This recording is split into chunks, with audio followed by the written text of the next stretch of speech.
Since the Second World War, the tank has provided the shock force of modern land armies. Nowhere was this more evident than in the land battles of Operation Desert Storm.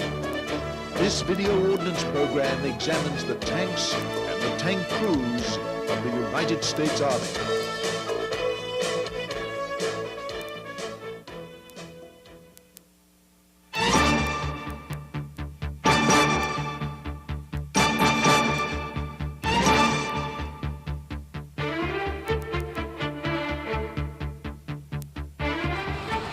The rumble of tank tracks is a familiar sound at remote army bases every summer as National Guard tank units arrive for their annual exercises. The tank is a central part of all modern armies and has served with American forces from the formative years of the First World War through Operation Desert Storm.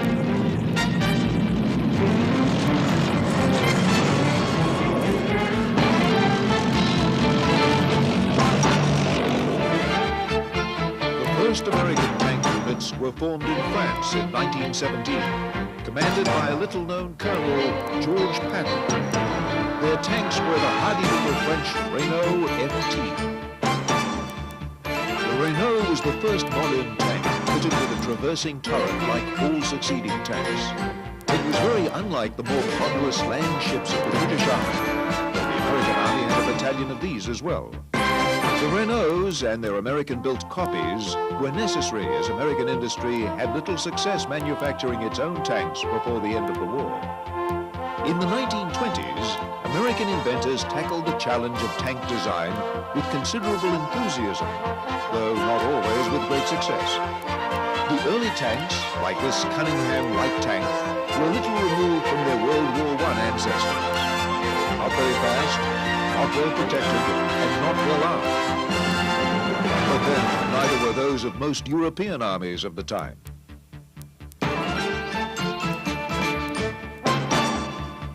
American tank design in the 1930s suffered from the small army budget and the presumption that America would never again become involved in another European land war. Tanks seemed irrelevant to traditional army missions, patrolling the Mexican border or policing actions in the distant Philippines. Some of the tank designs of the 1930s showed considerable imagination. Walter Christie developed a series of fast tanks that could be driven cross-country on their tracks or much faster on roads with their tracks removed. The U.S. Army bought a handful of Christie's and played with the idea for some years. But it was in Europe that Christie's designs had their greatest impact. The Soviet Union built a derivative of the Christie tank called the BT. This led to the T-34 tank in 1940, the finest tank at the beginning of World War II. And Britain used the Christie suspension on some of its tanks, such as the Crusader.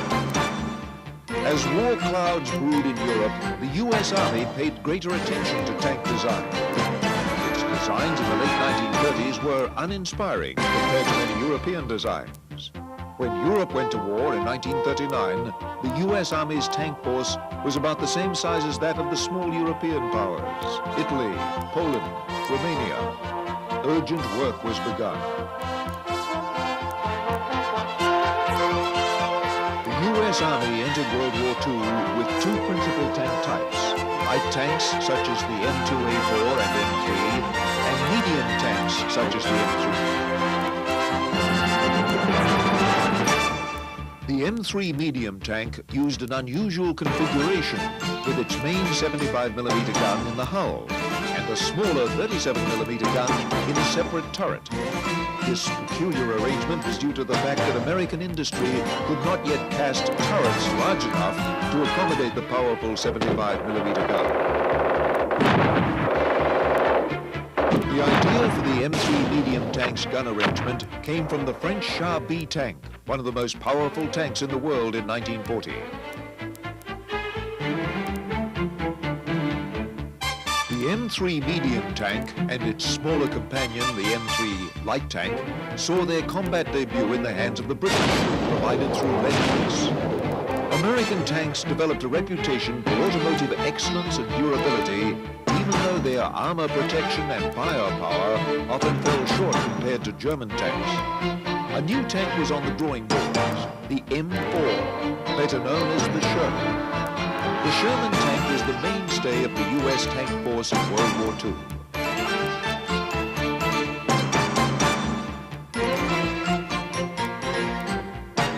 The Sherman was a good tank in 1942 and 1943 when it first entered service, but the U.S. Army did not appreciate how rapidly German tank development was progressing.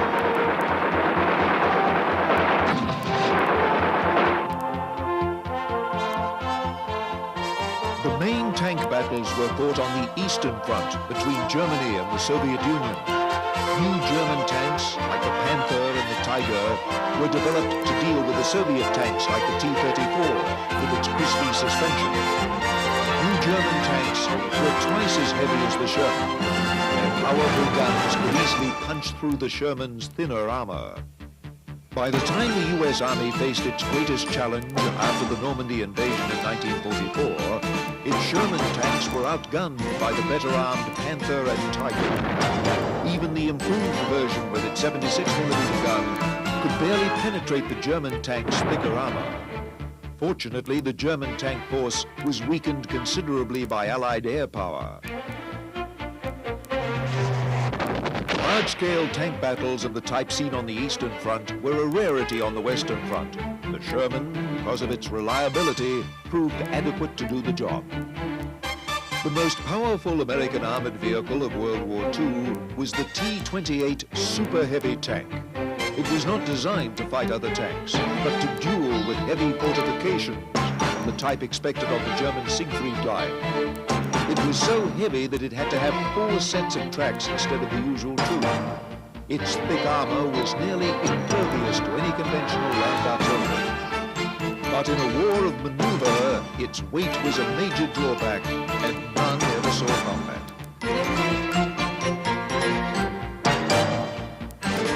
The shortcomings of the Sherman led to the development of a new tank to replace it, the M26 Pershing.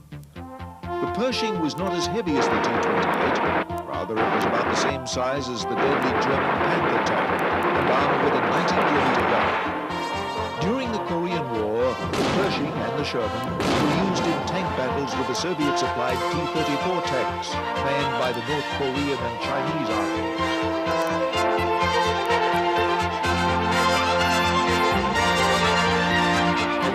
Of Soviet heavy tanks like the Joseph Stalin III tank prompted the U.S. Army to design even heavier tanks. But like the T-28, these faded into obscurity. Another idea was a super lightweight tank hunter, such as the tiny Ordnance tank destroyer. Ordnance, a Greek word meaning the thing, was designed as a cheap substitute for tanks.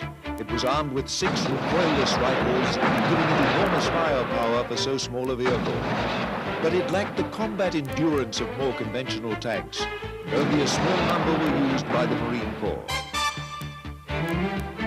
American tank evolution remained concentrated on medium tanks, which eventually came to be called main battle tanks, absorbing the role of light, medium, and heavy tanks. The Pershing was followed by evolutionary improvements, the M47 and M48 Patton tanks. These formed the core of the U.S. Army's tank divisions during the Cold War. Evolutionary development of the M26 Pershing tank was the M60, appearing in 1960, nearly 25 years after its predecessor. The M60 tank has evolved for 20 years into the M60A1, A2, and finally today's M60A3 versions.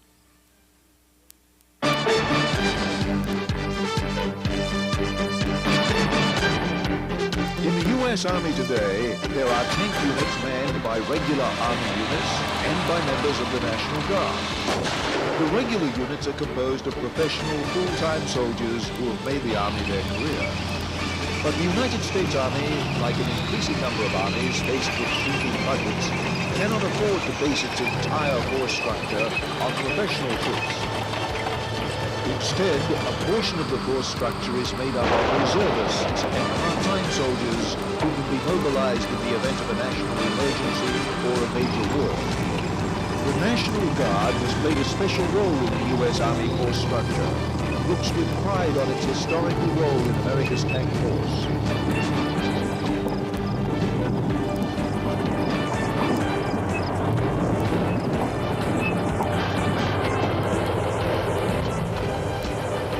Typical of National Guard tank units is the 210 Bomber, part of the New York National Guard's 42nd Infantry Division.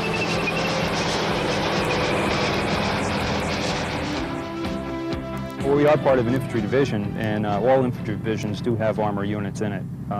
Obviously, an armor division will have more armor units in it than an infantry division. In the division, there are 2 armor battalions and 1 cav unit that has tanks. We're located in Albany, and our sister battalion is located in Buffalo, New York. Both of us are configured with the M60A3 TTS tank, and so is the cav. A tank battalion, such as the 1st of the 210th Armor, has over 50 tanks. The tankers of the 210th Armor come from all walks of life: electricians, truck drivers, carpenters. Many served earlier in regular Army tank battalions.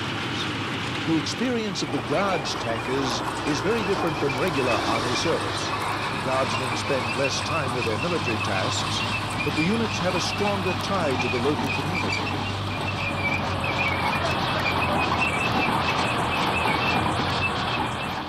There's definitely a sense of pride and patriotism of being part of the National Guard. It definitely isn't for the money. If you're the good soldiers, and there are a lot of them in this division particularly, are the type of person that are not here for the money, but here to do a job and know that they have a spot in the total force concept to protect and defend the Constitution of the United States and the United States Army. Being a tanker in the National Guard demands special commitment. It takes a great deal of effort to learn the intricacies of operating a high-performance tank. The extra effort required of tankers in Guard units is rewarded by the challenge and excitement. It's just, there's certain people that like being on the tanks, and I'm one of those people. I just like being on the tank. I don't know if it's, you know, the big thing is when there's gunneries, you know. I think most guys really love to go down and shoot the big bullets.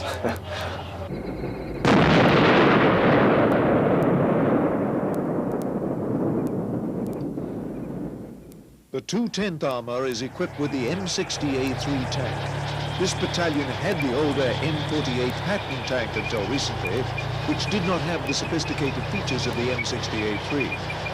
Although the M60A3 is not the Army's newest tank, it is still a very complex piece of machinery.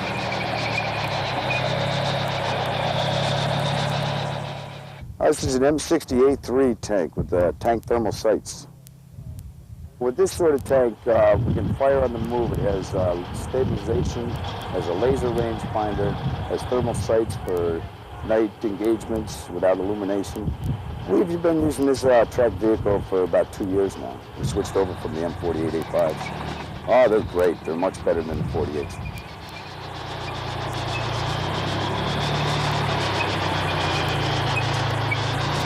The crew of an M60 tank is 4 men. The tank commander, the gunner, the loader, and the driver. The tank commander is the senior member of the crew.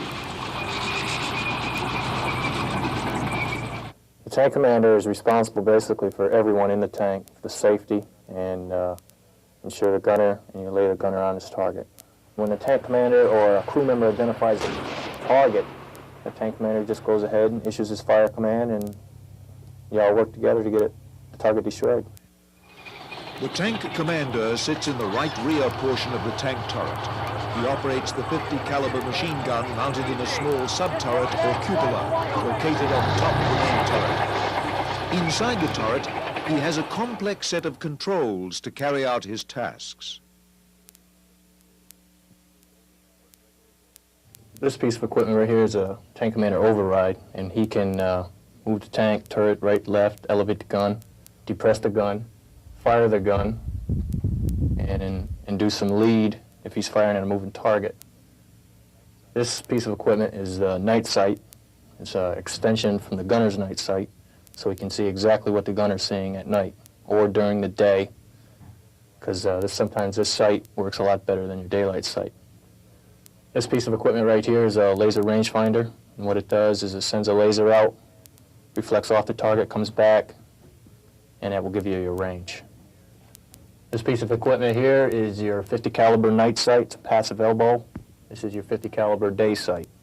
The passive elbow will gather the ambient light source, and it gathers it, and it makes it that much more brighter, whereas the thermal sight is based on temperature contrast. A human being has much more heat than a tree, and at night, this system will basically take that and reflect it on almost like a television screen in there, and it's all done with electronics, and it's very, very well defined, and that's why the Army's gone now and said that this will be your primary sight from now on, even during the day.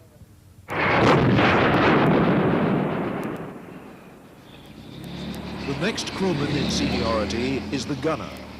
The gunner sits in front of the commander and operates the main 105mm gun on the tank commander's instructions. He controls the elevation and traverse of the main gun and operates its many other features, including the stabilization system and laser rangefinder. This thing here is the gunner's control unit. At your stabilization, this is the power to turn it on. Your null knobs, traversal knobs. It's your ammo select unit. These are Cadillac's traverse to turn it. You got the TTS right here. This is your daylight channel. This is your 105 Delta. The stabilization system automatically compensates for rough terrain and motion, keeping the tank gun aimed precisely at a given point, even during movement. Another innovation of the M60A3 is the laser rangefinder. In spite of the power of modern tank guns, the projectile drops several feet during the course of its flight due to gravity. By accurately determining the range of the target, the tank's ballistic computer can calculate how many degrees the gun must be elevated to compensate for gravity. Laser fires out, it comes back, and through the computer we have a readout that tells us what the range is to it. It automatically ranges to it, and then it automatically indexes the elevation for the main gun, for the type of ammo index. The third tanker in the turret is the loader, responsible for loading the main gun. The loader must combine strength and agility. Each of these rounds of ammunition weighs over 50 pounds. They must be carefully loaded into the breech of the gun, even when the tank is bouncing and crashing across rough terrain.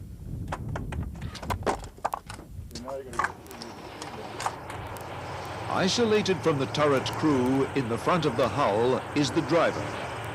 Driving a modern tank is surprisingly simple, but care must be taken as an M60 weighs over 60 tons and can reach speeds over 30 miles an hour.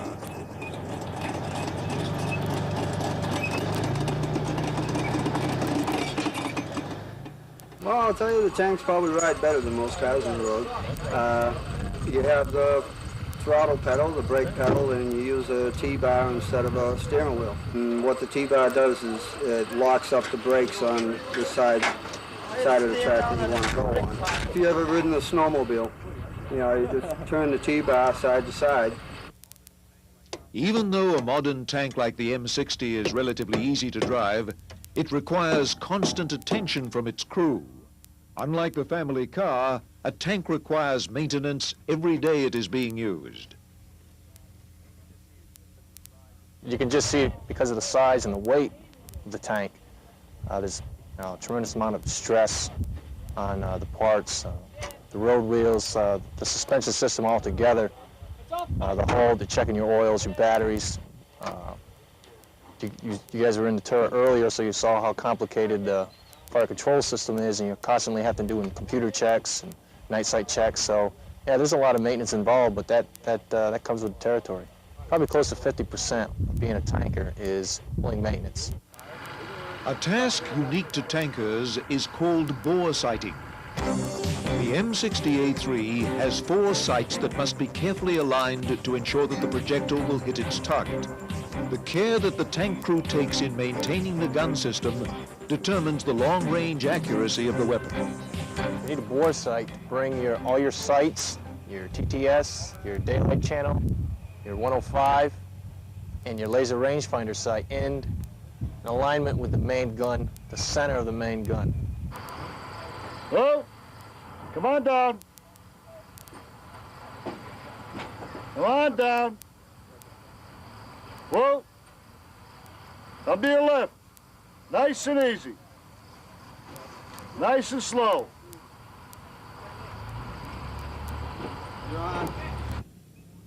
With their guns bore-sighted, the tankers of the 210th Armour head to the live fire ranges to practice their gunnery skills.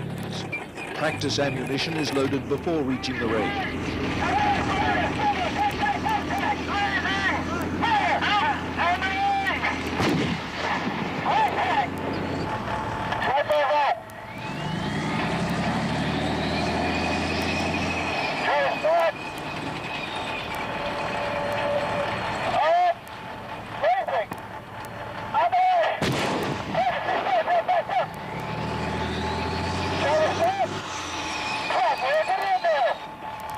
Gunner, Sable, tank. Identified.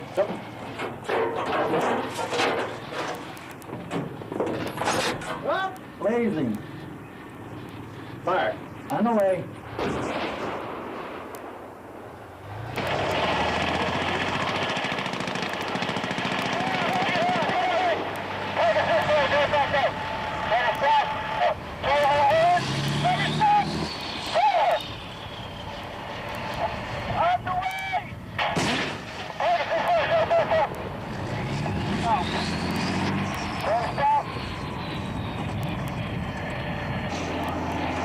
Identified! Up! Racing! Fire! On the way! Target falling back! Clear stop! Relays! Up! Racing! Fire! On the way! Target falling back! Go behind!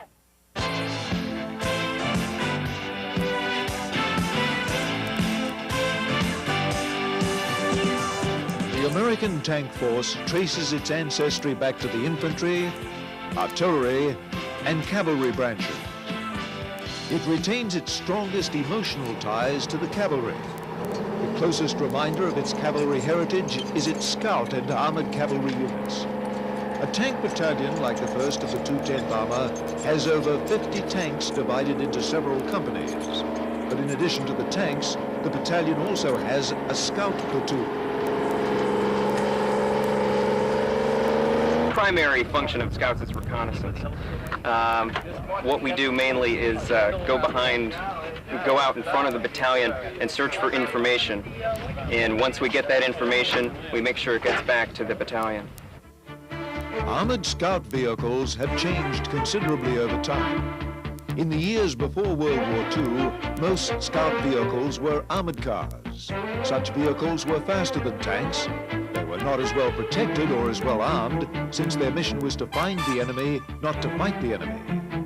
In World War II, armored cars and light tanks were used in this role. After the war, the U.S. Army continued to use light tanks for this role. The M24 Chaffee during the Korean conflict, later the M41 and Sheridan. With the advent of powerful anti-tank guided missiles in the 1960s, the Army began to use missile-armed vehicles in the armored cavalry role.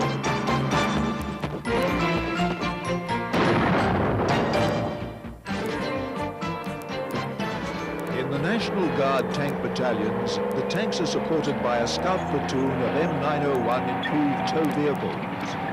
The ITV is based on the highly successful M113 infantry transporter.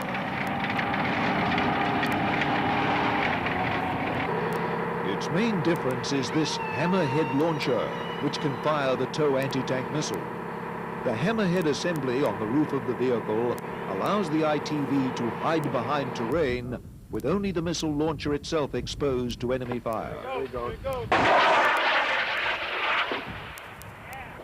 Scout and armored cavalry units of the active army are equipped with the Bradley fighting vehicle.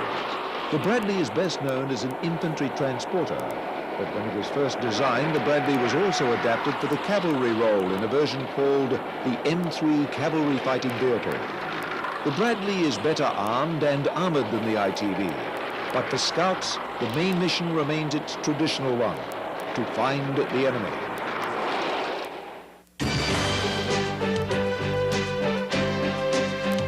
The ground campaign during the Gulf War was a tankers' war. American tanks formed the sharp end of the sword in the attacks on the Iraqi army.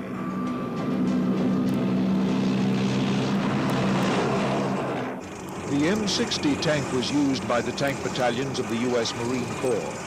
Some modifications had been made compared to the National Guard M60 we saw earlier. To better protect the tank against Iraqi anti-tank missiles, some of the M60s had a new reactive armor layered on top of their existing steel armor. When struck by an enemy missile, this armor explodes outward and weakens the impact of the enemy warhead. Army tank battalions in the Gulf were equipped with the new M1 Abrams tank, which had first entered service in the 1980s. The latest model, called the M1A1 Heavy Armor, enjoyed many advantages over the older M60. The Abrams night fighting equipment allowed American tankers to engage and destroy Iraqi tanks long before the Iraqi tankers could even see the Americans. The relentless speed of the attack, made possible by the Abrams' new turbine engine, made it impossible for the Iraqi commanders to react quickly enough to American maneuvers. And the new armor, bolstered by a layer of dense uranium metal, proved very effective. The stunning victory of American tankers against the Iraqi army was a vindication of the new tank technology. But it was also a vindication of the tankers, their training, and their tactics.